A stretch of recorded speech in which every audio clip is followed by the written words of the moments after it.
What's up, you guys? Sean Ross Sapp, managing editor of Fightful.com, FightfulMMA.com, FightfulWrestling.com. This is a news update, but it's probably going to go a little bit longer than most of mine because the gravity of this situation is so extreme and really unfortunate. According to a report by PW Insider and PW Insider's Mike Johnson, Paige is done in the WWE as a wrestler. This all stems from an injury that occurred on December 28th, where we saw Sasha Banks land a sort of a drop kick, not really a drop kick. It was a kick to the back out of the corner that WWE officials feared was a stinger as she lost feeling in her extremities. Later would get up and walk around on her own power. This is really, really bad news. We have the full story over at Fightful.com. I'll read as it occurred, or as it appears on Fightful. It says, according to PW Insider, the former WWE Divas champion in-ring career is over after sustaining another neck injury weeks ago at a live event with Sasha Banks. The outlet described the injury similar to that of Edge, which forced him to retire immediately following a WrestleMania World Championship match. Per the report, Paige was informed on Monday at Raw that she will not be cleared to return to the ring. Initially, WWE had hoped that Paige sustained a stinger and would be able to return. She underwent tests, and after the neck injury and subsequent surgery that left her sidelined for over a year between 2016 and 2017, the decision was made to not clear her. It's worth noting that she also has scoliosis and said that years of wrestling hasn't helped that either. The most recent injury occurred on December 28 when Paige was kicked in the back by Sasha Banks. The spot had been done the night prior with Bayley delivering the kick, but the former was given with much more velocity, or the latter rather was given with much more velocity, and Paige was immediately pulled from the match. This is really, really bad. Paige has had such a roller coaster career in WWE, from leaving NXT as an unbeaten NXT Women's Champion. Their first NXT Women's Champion wasn't beaten. Asuka, the only other person that had experienced that, and you see what WWE thinks of her. From the photo leaks to the surgeries to the drug test failures to being pushed up and down the card, she came back. She had that great interview with Lillian Garcia where I thought that she said all the right things and took responsibility for the things that she did and revealed her feelings on the other things. Like, I hate it for her because you saw what not wrestling kind of did to this woman, and it sucks because wrestling is, I don't want to say it's all she knows, but it's such an important part of what she knows. And she does have a YouTube channel going on right now. She does have a clothing line. She is well-liked, despite what many think, by WWE management. I was told that multiple times when she came back, that especially the way that she took responsibility on that aforementioned Lillian Garcia interview stood out to them and made a big, big impression on WWE management about how she had matured. It's really, really sad, and that's going to be a point that I'm going to echo over and over again. 25 years old. 25 years old. You know, the Edge injury, while tragic, happened towards the end of his career anyway. I'm sure he had years left in him. I'm sure he did, but I mean, he was getting up there already. He was almost 40. This woman was at the beginning of her career, and you've heard me mention it on previous Fightful.com podcasts. I wondered aloud how this would affect her. And I'll go into my personal experiences in a moment, but this was uncharted territory for a woman in WWE in her position. Now, I have mentioned Lita had a neck surgery and neck injury. But Lita, she was towards the end of her career as well. Like and I'm sure the neck injury contributed to that as well. But she never wrestled the type of schedule that a Paige was set to wrestle, that Paige wrestled before, or that Paige was set to wrestle now upon her return.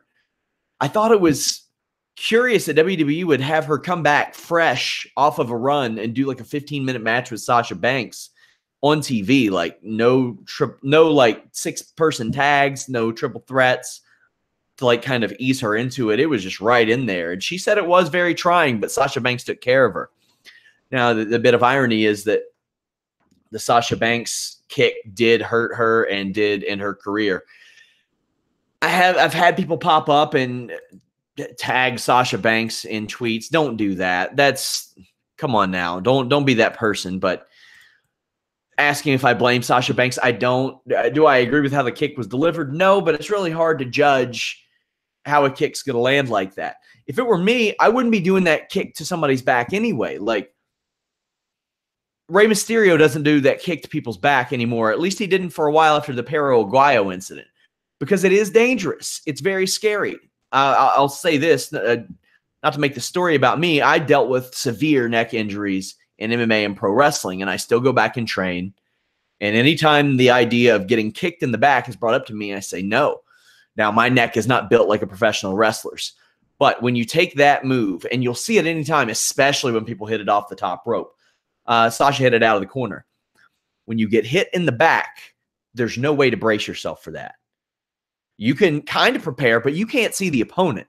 So your neck goes into a whiplash motion no matter what. That is what happened to Paige. If you watch the one that happened with Bayley the night before, it was a lot softer.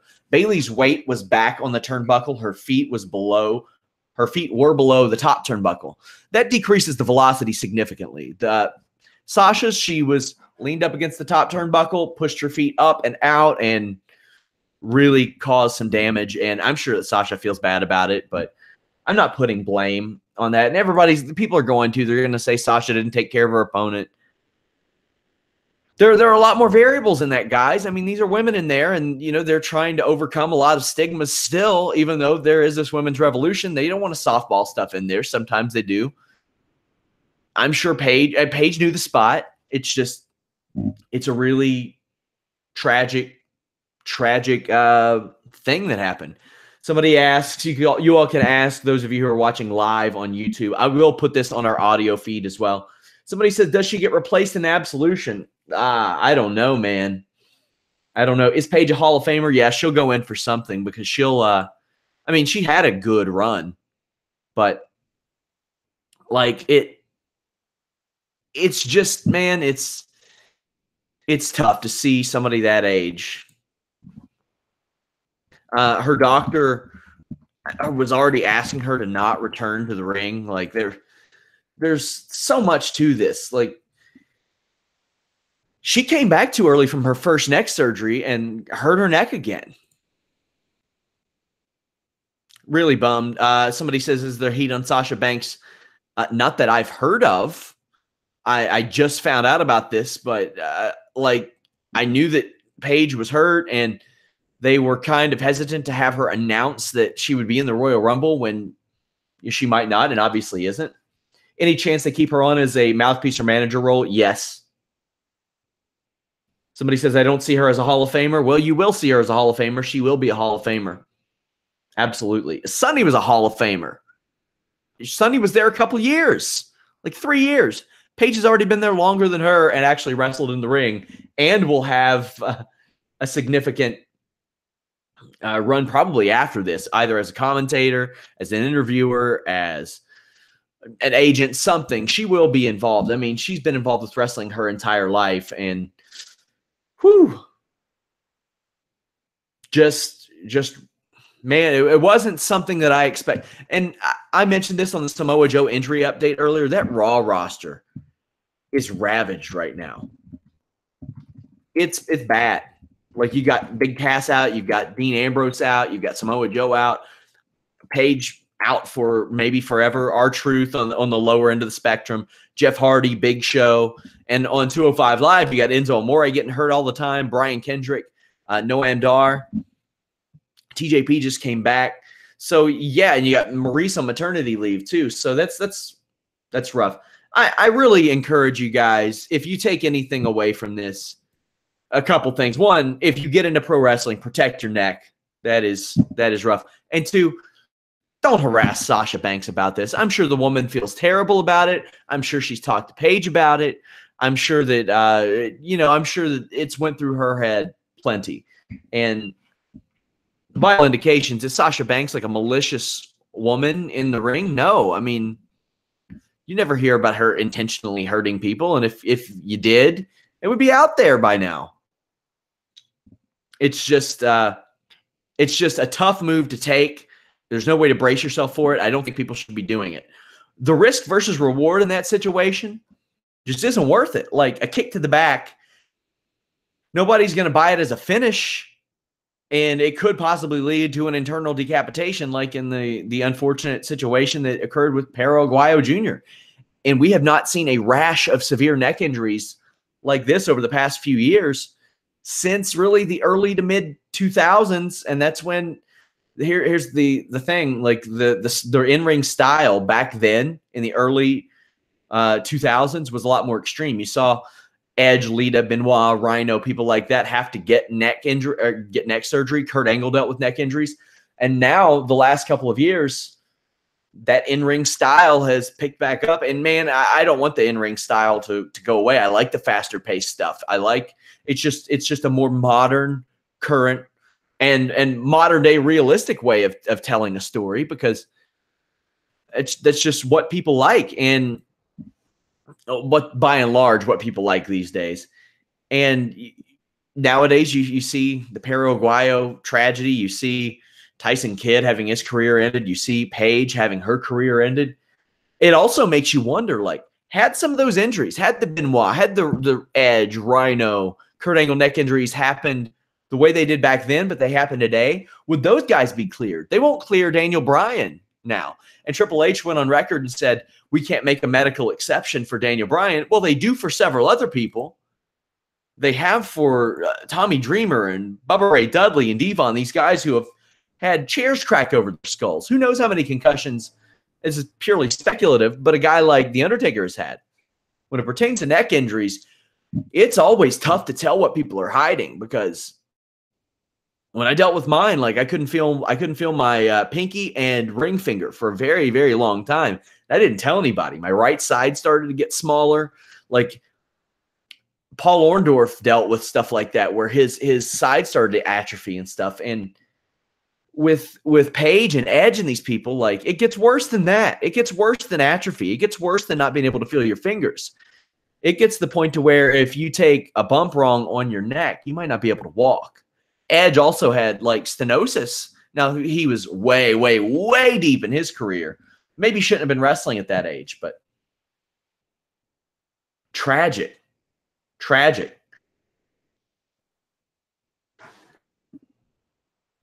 Go ahead and submit your questions, guys. I will stay on here for a couple more minutes. I will add this to the Fightful.com podcast feed over on Libsyn as well, which sends it out to Google Play, iTunes, Stitcher, YouTube, all that good stuff. And of course, Fightful.com will have updates as they occur. Head over, like us on Facebook, Instagram, Twitter. Share your thoughts. Like, what do you think is next for Paige? Do you think she's going to be a manager? Do you think that she's going to be maybe a ring announcer, backstage interviewer, agent? I could see her doing any number of things. I don't think she could be a trainer because, again, I don't think they would want her showing people how to bump with that neck injury. But who do you think should have immediately been shelved? And if this era's transparency had existed, then gosh, who wouldn't have been?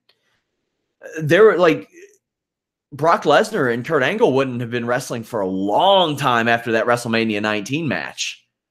Both of them. Because Kurt Angle went into that banged up really bad, and he had that experimental surgery. You had Brock Lesnar get a concussion, land flat on his face. I can't remember how long Lita was out after that infamous spot from the Trish Stratus main event on Raw. But I think she kind of would have been held out for precautionary measures after something like that. But look at this. Like, look at the way they're doing in NXT now. A little under the radar, but like 4 people got hurt on that show, on that NXT TakeOver show in November. Because Drew McIntyre is out with a bicep injury. Velveteen Dream didn't wrestle for 2 months. Kairi Sane hasn't wrestled. I don't think Alexander Wolf has wrestled. I'll have to check the live events, like the Florida Loop stuff. But Bazorkin on our YouTube, great ambassador to other European countries and their young talents, interviews, recruiting. I think that's a fantastic idea. I think that's really, really good. You can get her involved in that. I think she would make a fantastic figurehead on a Raw, a SmackDown, and NXT, something like that. I think that would be good. Really, I mean, even though there are a lot of different options for her. And as somebody else says, as a manager role for Absolution, they need somebody. They need a mouthpiece very, very badly. I worry about how this will affect her mental state because, as she revealed on that Lillian Garcia podcast, like, sometimes this type of thing can get the best of her. And she was hospitalized at one point after the photo leaks last year. And you hate to hear that, but I mean, you saw the pictures and what kind of shape she was in, and she had some substance abuse issues. And I hope those don't recur, because 25 years old, has the world ahead of her. The world is ahead of this woman. And just because she can't wrestle in the ring doesn't mean she can't do something very, very special outside of it, whether it be with the WWE or not. And it just doesn't always work out for people, you know. It doesn't always, the length that she's been wrestling. It's something that Showdown Joe and I often talk about on the Holy Smokes MMA podcast on Tuesdays. You see a guy like Jordan Meehan in the UFC, and I promise this is making a pro wrestling, it's going around to a pro wrestling point. Jordan Meehan is 29 years old, and you would think, oh, wow, that's pretty young. Or he's 28 years old, rather, a fresh 28, just turned it in October. And you're like, oh, okay, he's got plenty ahead of him. Well, he's had 42 fights that we know of, that are documented by online databases. He's almost at the end of his career. He retired at one point. Paige has been wrestling a long, long time. Her whole family's involved in wrestling. So, I mean, she's been taking bumps since way back. And I know WWE likes to do that thing where they say, well, it only matters in the WWE. And you heard Daniel Bryan kind of speak out on that, on that little tiffy he had with Byron Saxton, where he says, if Kevin Owens tried to gouge my eyes out on the independent circuit, it still matters to me. Those bumps still matter to Paige. Those bumps still happen to Paige. All the damage that she took before coming to WWE, that builds up. That happens. It doesn't go away. Again, Paige, per report, done with in-ring action with WWE. Sad story. Like, it was, you hate to hear this. You really hate to hear this. Guys, head over to Fightful.com, YouTube.com/Fightful. We have an Instagram giveaway. If you want to win a free shirt from Fightful.com, go to Instagram.com/Fightful online. Thumbs up, like, subscribe. If y'all have any questions, hit me up on Twitter at Fightful Online or at Sean Ross Sapp. Until next time, we're out.